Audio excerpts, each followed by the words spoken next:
Une deuxième vidéo sur le prisme droit pour apprendre à le représenter en perspective cavalière. J'ai choisi, comme vous pouvez le voir, le prisme droit à base triangulaire parce qu'il est plus simple à dessiner que le prisme droit à base hexagonale par exemple.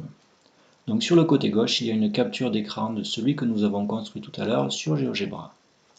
Un solide, vous le savez, c'est un objet qui existe dans la réalité en 3 dimensions. Et donc, il est impossible de le représenter de manière parfaite sur une feuille, parce qu'une feuille, c'est uniquement 2 dimensions. Par exemple, le triangle EDF ici, on ne pourra pas le dessiner en vraie grandeur. C'est ce que je vous disais tout à l'heure dans la précédente vidéo.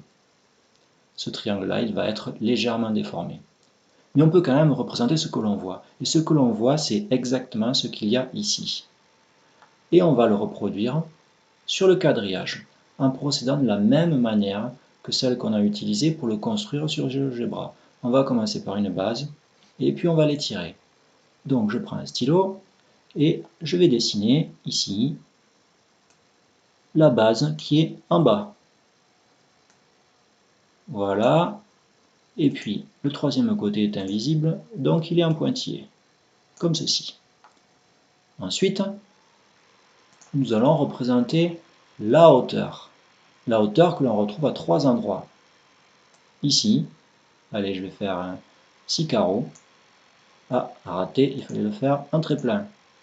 Donc une hauteur ici, une autre hauteur à l'opposé, 6 carreaux aussi, puisque la hauteur c'est la même partout.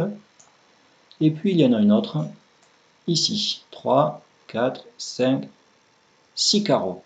Vous aurez remarqué que j'ai fait ces 3 arêtes en vert, comme dans la vidéo sur la perspective du cube, parce que ces 3 arêtes, dans la réalité, elles sont parallèles, et donc sur la perspective cavalière, elles doivent aussi être parallèles. Pour terminer, on va simplement relier les 3 arêtes vertes, ici les 3 extrémités, pour faire la base qui est en haut, et qui est aussi un triangle. Et voilà. Facile, je pense que tout le monde est capable de le faire. Et on va le refaire, cette fois-ci, sur papier blanc, à droite. Donc, la base qui est en bas. Alors, je fais le triangle de manière approximative. Comme je vous ai dit, ce triangle il a une forme qui n'est pas la forme réelle. Il a des longueurs qui ne sont pas les longueurs réelles, parce qu'on le voit de biais. On le voit en perspective cavalière.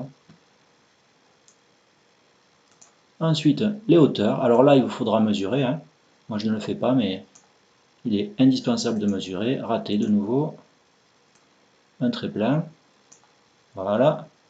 Un autre trait plein de même longueur. Et un troisième ici.